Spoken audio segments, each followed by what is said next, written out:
ओम नमः शिवाय गुरवे सच्चिदानंदमूर्तये निष्प्रपंचाय शांताय निरालंबाय तेजसे। हरिओम प्रभु जी। आज के इस प्रश्न परिषद में आप सबका स्वागत है। आज का प्रश्न लखनऊ से ज्योति त्रिपाठी जी ने पूछा है। दो प्रश्न है उसके। पहला प्रश्न है, बुद्धि को आत्मा में रखना, इसकी व्याख्या कीजिए। और दूसरा है, हमारी ज्ञानेंद्रियां प्रतिक्षण परिवर्तित हो रही है, मन बुद्धि इंद्रिय सहित वह दृश्य प्रतिक्षण बदल रहा है, एक पल भी स्थायी नहीं, और जब स्वयं दृश्य के साथ जुड़ जाता है अर्थात तादात्म्य कर लेता है तो दृष्टा कहलाता है। तो प्रश्न यह है कि देखने वाला स्थायी कैसे हो सकता है, कृपया बताने का कष्ट करें। तो पहला प्रश्न लेते हैं। पहले, बुद्धि को आत्मा में रखना क्या है, इसकी व्याख्या कीजिए। मतलब आत्मा को, बुद्धि को आत्मा में रखना क्या है। देखो प्रभु जी, इसके लिए पहले तो हमें आत्मा को समझना होगा। आत्मा क्या है और बुद्धि कहाँ पर है, और बुद्धि को आत्मा में रखना माने क्या। अभी हमारी बुद्धि कहाँ पर है, पहले इसको जान लेते हैं। अभी हमारी बुद्धि कहीं पद में है, कहीं प्रतिष्ठा में है, कहीं पैसे में है, कहीं मकान में है, कहीं आभूषण में है, पुत्र परिवार में है, कहीं संबंधों में है, कहीं और किसी जगह सौंदर्य में है, कहीं मधुरता में है, मतलब इंद्रियों के विषयों में है। अच्छा अच्छा देखना बुद्धि को अच्छा लगता है, मीठी मीठी बातें सुनना, संगीत सुनना, ये अच्छा लगता है, उसकी ओर बुद्धि आकर्षित है। तो उस बुद्धि को जो अभी है वो बहिर्मुख बुद्धि कहेंगे, क्योंकि ये सब चीजें बाहर है। जब बुद्धि बहिर्मुखता छोड़कर अंतर्मुख हो जाती है तब बुद्धि आत्मस्थ होती है। आत्मा अंदर है। अंदर है माने इस शरीर के अंदर है ऐसा नहीं। अंदर का मतलब यहाँ अंतरतम, भीतर भीतर भीतर भीतर भीतर के भीतर, सब के भीतर, मतलब कण कण में परमात्मा, ऐसा हम कहते हैं। वास्तव में तो कण कण परमात्मा ही है, ऐसा कहना चाहिए। जैसे ये रुमाल है, रुमाल को पानी में भिगो देंगे तो पानी कहाँ पर है, रुमाल के ओतप्रोत है, हर एक ताने बाने में पिरोया हुआ, समाया हुआ है। हम ये कह तो सकते हैं, जैसे इसको हम पानी में डुबा दें और कहेंगे कि इसमें पानी कहाँ है, तो कहेंगे कि रुमाल के हर एक ताने में, हर एक बाने में पानी है, रुमाल में ओतप्रोत पानी है। तो वास्तविकता तो यह है कि पानी में रुमाल है, क्योंकि ऊपर नीचे आजू बाजू सब जगह पानी छाया हुआ है, रुमाल इसके भीतर है। तो उसी तरह जैसे हम कहते हैं कि आत्मा हमारे भीतर है, इसका मतलब है हम आत्मा के भीतर है। जैसे पानी में रुमाल है तो रुमाल में पानी है, उसी तरह। तो कहने का मतलब यह है कि अभी हमारी बुद्धि बहिर्मुख है, बहुह्यनंता शाखा। हमारी बुद्धि अनेक शाखा विशाखाओं में, अनेक प्रकारों में बटी हुई है। और आत्मा क्या है, अहम आत्मा गुणाकेश, ऐसा भगवान ने गीता जी में कहा। हे गुणाकेश, मैं आत्मा हूं। अहम मतलब मैं, ये अहम आत्मा है। और क्या संबोधन किया, गुणाकेश। गुणाकेश का मतलब इंद्रिय जित, इंद्रियों के विषयों की ओर से अपने आप को मोड़ लेने वाला, उसके प्रति जाने के लिए मजबूर नहीं होने वाला।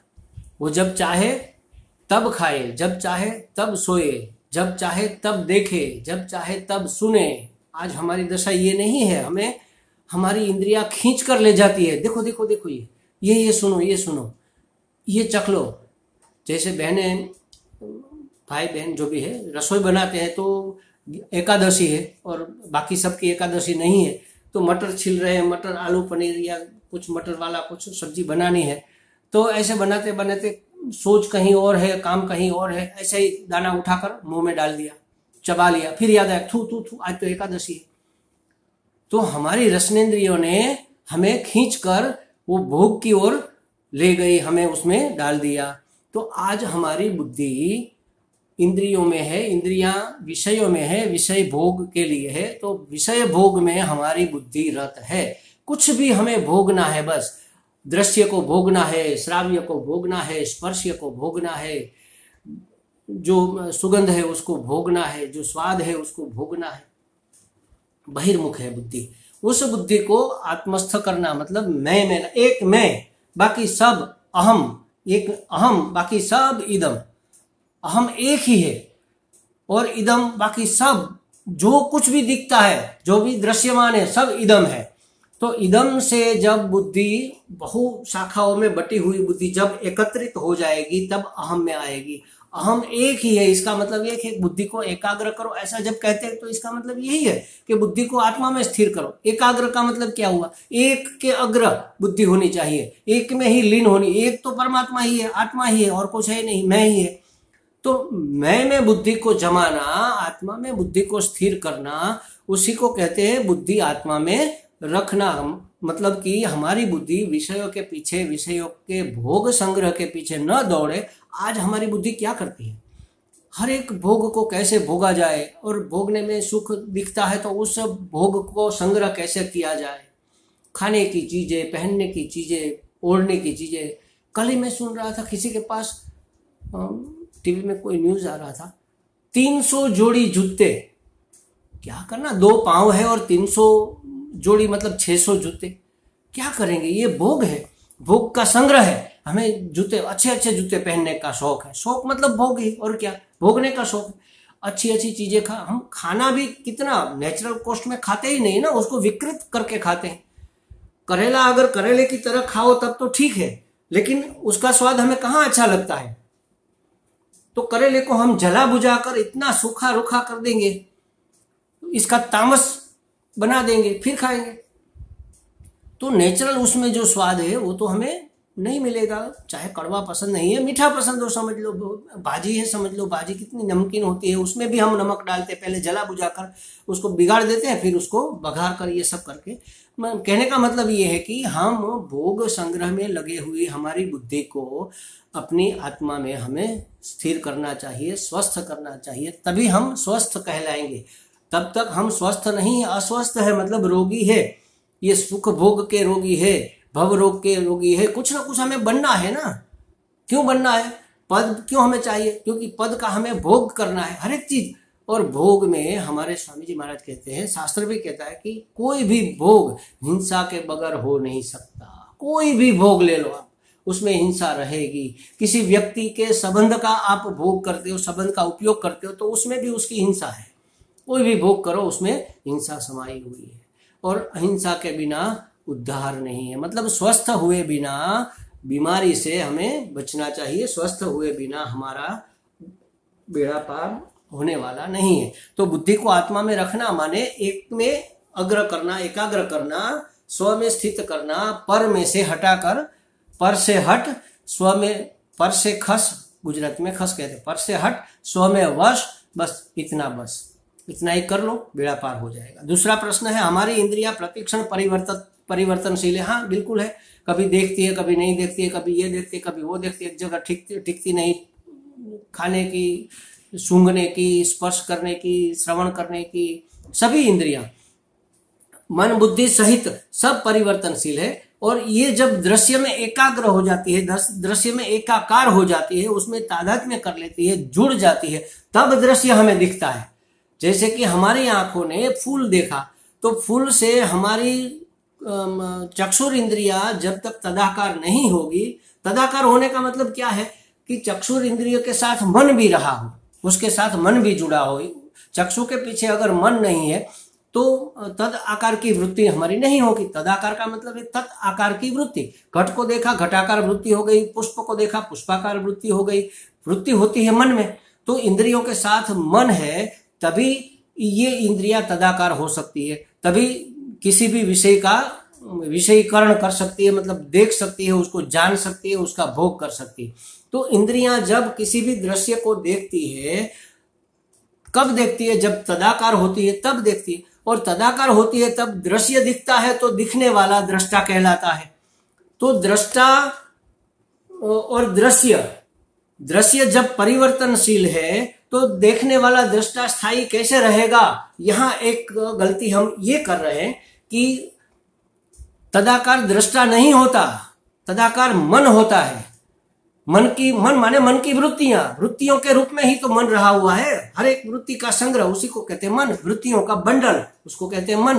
तो इंद्रियों के साथ जब तक मन रहेगा तब तक इंद्रियां अपना काम कर सकेगी। कहने का मतलब यह है कि आंख ने दृश्य को देखा, जैसे कि एक पुष्प देखा, तो पुष्प आकार का मन की वृत्ति पुष्पाकार अगर नहीं हुई तो देखते हुए भी हमें पता नहीं चलेगा कि हमने कुछ देखा। और अगर पुष्पाकार वृत्ति हुई दृष्टि से, मतलब देखने से, तो इसका मतलब यही है कि आंख के साथ मन जुड़ा हुआ है, तो मन तदाकार होता है। और तब हम देखते हैं, हम मतलब आत्म तत्व, मतलब जो मैं हूं वह देखता है, और जो देखता है उसको दृष्टा कहते हैं। दृश्य बदलता है, दृश्य बदलता है तब दृष्टा नहीं बदलता, दृश्य बदलता है तब वृत्ति बदलती है। मन की वृत्ति उस दृश्य के आकार की होती है। पुष्पाकार हुई थी, अब घटाकार होगी। घट चला गया, वस्त्र आया, तो अब वस्त्राकार होगी। तो वृत्तियां बदलती है, वृत्तियों के आकार बदलता है, मन बदलता है, विषय बदलता है। मन, बुद्धि, इंद्रियां, विषय, ये सब बदलते हैं, दृष्टा नहीं बदलता। दृष्टा तो एकमात्र मैं हूं, दृष्टा तो वही है। दृष्टा उसी को कहते हैं कि जो उसमें तदाकार न हो जाए। अगर तदाकार हो गया तो दृष्टा भ्रष्ट हो गया, वो दृष्टा नहीं रहेगा, वो विकारी हो गया। दृष्टा विकारी नहीं होता, निर्विकार होता है। दृष्टा किसको कहते हैं? साक्षी। साक्षी, आप तो एडवोकेट है, आप कोर्ट में कोई किसी साक्षी को ले जाओगे तो साक्षी कब माना जाएगा? जब वो तटस्थ होगा कि मैंने देखा था, इसने ये किया, उसने ये किया। अगर ये मेरा सगा वाला है तो मैं उसके पक्ष में बोलूंगा, तो ये साक्षी क्या कहते हैं आपकी भाषा में? हॉस्टाइल, भ्रष्ट हो जाएगा, उसका साक्षित्व मान्य रहेगा नहीं। तो साक्षी बदलता नहीं है, साक्षी तटस्थ रहता है, दोनों तरफ से सिर्फ देखता है, जानता है, समझता है, कुछ करता नहीं है। किसी को सपोर्ट नहीं करता है, किसी से सपोर्ट वापस खींचता नहीं है, किसी को धक्का नहीं देता, किसी को हटाता नहीं, किसी को सटाता नहीं। जो बदलता है दृश्य है, और दृश्य के साथ जो बदलती है वो वृत्ति है, मन है, बुद्धि है, इंद्रियां है। इन सबको बदलते हुए दृष्टा तो देख रहा है कि मेरा मन बदल गया। जैसे आप कहते हैं ना, आज मेरा कुछ करने का मूड नहीं है। मूड नहीं है मतलब कुछ करने की वृत्ति मन में नहीं है। आज सोने का मूड है, मतलब सोने की वृत्ति। अब लगता है, मन को लगता है कि अब हमें सो जाना चाहिए, बस हमें सोने का मन हो रहा है, हम खाने का मन हो रहा है, कहीं जाने का मन। तो ये वृत्ति है महाराज, ये बदलती है, मैं नहीं बदलता। तो दृष्टा, जिसको हम साक्षी कहते हैं, साक्षी चैतन्य, दृष्टा चैतन्य अपरिवर्तनशील है, असंग है और अविकारी है। किसी के साथ जुड़ता भी नहीं, और इसलिए उसमें कुछ परिवर्तन होता भी नहीं है। हमें लगता है कि दोनों प्रश्नों का समाधान शायद हो गया होगा। हरिओम।